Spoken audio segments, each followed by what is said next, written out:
இனிதான வணக்கம் அன்புறவுகளே. நறுக்கென்று 4 வார்த்தை பகுதியில் இன்று ஒரு நம்பிக்கையற்ற சிறார்கள் ஏன் உதயமாகிறார்கள் என்ற ஒரு அம், விடயத்தை நான் உங்களோட பகிரலாம் என்று இருக்கின்றேன். வாழ்க்கை என்பது ஓடம் போன்றது.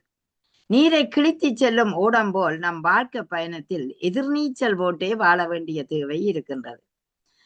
இந்த புலப்பரப்பில் எடுத்தமெண்டா இளம் சிறார்களுடன் சிக்கி தவிக்கும் பெற்றோர் பலராய் நம் முன்னே இருக்கிறார்கள். சின்ன பிள்ளை இவன் என எண்ணி எதனையும் செய்ய விடாமல் தடுத்து தாமே செய்து கொண்டிருக்கும் பெற்றோரால் பல வினாக்கள் இளையோர் மனங்களில் உதயமாகின்றன. எப்படி என்றால் சில நேரம் பிள்ளைகளை செய்ய விட மாட்டார்கள், தாங்களே எல்லா வேலைகளையும் செய்து கொண்டு முறிகிற பெற்றோர் இருக்கினம். இதனால பிள்ளை அந்த அனுபவத்தை பெற முடியாத ஒரு சூழ்நிலை ஏற்படுகிறதை நாங்கள் பார்க்கின்றோம். ஆம், அந்த அந்த விடயங்களுக்கு, அதாவது சில செயற்பாடுகளுக்கு பிள்ளைகளை விடையிலே என்றால் அந்த பிள்ளைகள் என்னில் ஏதாவது குறைகள் இருக்கின்றனவா என்ற ஒரு ஆதங்கம் இளையோர் உள்ளங்களில முளைவிடுகிறதை பார்க்கின்றோம். அது ஏன் நாங்கள் அப்படி செய்கிறோம் என்று சிந்திச்சு பாருங்கள். இளம் சிறார்கள் என எண்ணி நாம் எமது பொறுப்புகளை கொடுக்காவிட்டால் நம்பிக்கையற்றவர்களாகவே நாளைய இளையோர்கள் உருவாக போகிறார்கள். அப்ப அவர்களிடம் நீங்கள் நம்பிக்கை வைக்கலையா என்ற ஒரு கேள்வி இருக்கிறது அல்லவா? அதாவது நம்பிக்கையற்றவர்களாகத்தான் உருவாகிறார்கள் என்ற ஒரு நிலை இருக்கிறது. சின்ன வயது முதலே சில பொறுப்புகளை கொடுக்கலாம். கொடுக்கப்பட்ட விடயங்கள் பிழைகள் கண்டுபிடித்து வசப்பாடுவதை விட்டு திருத்த வேண்டிய இடங்களை மெதுவாக கூறி அவனை திருத்தி கொடுத்தால் இன்னும் முன்னேற அவனுக்கு வாய்ப்பு உண்டாகும் என்பதை நாங்கள் மறந்து விடுகிறோம்.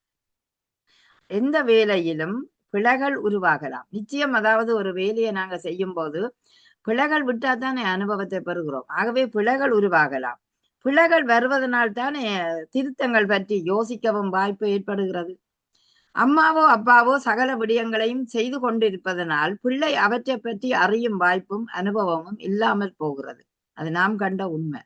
இதனால் நம்பிக்கை ஈனமும் சேர்ந்து கொள்ளுகிறது. அப்ப பாத்தீங்களா, நம்பிக்கை ஈனம். அம்மா என்னில நம்பிக்கை இல்லை, அதனாலதான் தாரா இல்லை என்று அந்த குழந்தைகள் சொல்வதையும் கேட்கின்றது. தனியவும் விட்டு பொறுப்புகளை செய்து பழக்கலாம். அதுதான் உண்மையான இது. அதாவது அடுத்த சந்ததியிடம் அந்த அஞ்சலோட்ட தடியை கொடுக்கும் போதுதான் அவனால் ஓடக்கூடிய வாய்ப்பு வரும். பழக பழகத்தானே அனுபவம் சேர்ந்து கொள்ளும். பெற்றோருக்கு இயலாத நேரங்களில் கூட பிள்ளைகளால் மேற்கொள்ள முடியும் அப்பொழுது என்றதையும் நாங்கள் எண்ண வேண்டிய தேவை இருக்கிறது. எல்லா வேலைகளும் அறிந்திருத்தல் அவசியம்தானே. ஆபத்து நேரங்களிலும் அந்த வேலைகள் எங்களுக்கு உதவுகின்றன என்பது உண்மை. அண்மையில் நடந்த ஒரு சம்பவத்தை பற்றி அறிய தருகிறேன். அன்று ஏதோ ஒரு அவசர தேவைக்காக அம்மா வெளியே செல்ல வேண்டிய சந்தர்ப்பம் வந்துவிட்டது. பிள்ளையிடம் வீட்டு திறப்பை கொடுத்து அம்மா தான் பிந்தி வர நேரிட்டாலும் பாடசாலையால் வீட்டுக்கு வரவும் என திறப்பை கொடுத்து விட்டு தாயார் சென்று விட்டார். பிள்ளையும் பாடசாலையால் திறப்பை திறந்து உள்ளே வந்து விட்டது. ஆனால் திறப்பை மட்டும் வெளியே விட்டு விட்டது. தெரியாதான குழந்தைக்கு, ஒரு நாளும் தனியா திறக்கையில என்றபடியா திறப்பை வெளியே விட்டு கதை உள்ளுக்கு வந்து விட. தாயார் வந்தார். சற்று நேரத்தில் தாயார் வந்தார். திறப்பு வெளியில் இருப்பதை கண்டார். உடனே நல்ல காலம், வேறு ஒருவரும் எடுக்கவில்லை என நான் தான் எடுத்தேன், ஏன் விட்ட நீ என்று தாயார் பிள்ளையிடம் ஏசினார். பிள்ளை கொஞ்ச நேரம் அது உணரவில்லை. பின்னர் தன் தவறை புரிந்து கொண்டது. புரிந்து கொண்டு திருந்தி கொண்டது. தொடர்ந்து இனிமேல் கவனமாக பார்ப்பதாக கூறியது. அம்மா நம்பிக்கை இல்லாமல் எதையும் செய்ய விட மாட்டார். இதனால் பொறுப்புகளை தானாக உணர முடியவில்லையே என பிள்ளை சொல்லி ஆதங்கப்பட்டதை நாங்கள் அறிந்தோம். ஆம், பிள்ளை சொல்லுது, அம்மா ஒரு நாளும் என்னட்ட திறப்பு தர மாட்டா, அதனால என்ன திறக்கவும் விட மாட்டா. அப்ப எனக்கு அந்த அனுபவம் அப்ப இல்லை என்று சொல்லுவா, அதனாலதான் நான் திறப்பை மறந்து போய் விட்டு விட்டேன் என்று அந்த பிள்ளை சொல்லிச்சுது. என்ன அல்லது ஒருக்கா விட்டா தானே திருப்பி எடுத்த அனுபவம் வரும்.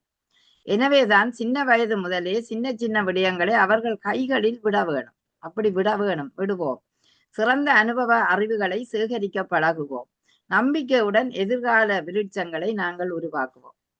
அதாவது தோல்வியே ஒரு மனிதனின் சிந்தனையை திறப்பது. அதாவது ஒவ்வொரு தோல்வியும் வரும்போதுதான் அவன் சிந்தனை திறக்கின்றது. நல்ல அதிர்வுகளை எழுப்பும் கணைகளவை. அது நிச்சயமாக அந்த தோல்வி என்று சொல்லல, அதாவது மறந்து போய் விட்டுட்டு வாரது கூட ஒரு நினைவை மறக்க செய்கின்றது. ஆனாலும் அந்த நினைவு, நான் இப்படி செய்ய வேணும் இப்படித்தான் அது திறந்து உள்ளுக்கு போய் திறப்பை எடுக்க வேண்டும் என்ற ஒரு அனுபவத்தை பிள்ளை பெற்று விடுகிறது. ஆதலால் பொறுப்புகளை நீங்களும் சற்று கொடுத்து பாருங்கள். குழந்தைகள் நன்றாக செய்வார்கள்.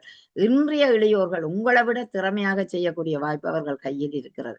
ஆதலால் நம்பிக்கையற்ற குழந்தைகளை உருவாக்காமல் நம்பிக்கையுடைய குழந்தைகளை நிச்சயம் இந்த புலம்பெயர்ந்த சூழலில் உருவாக்குவோமா? நன்றி, வணக்கம்.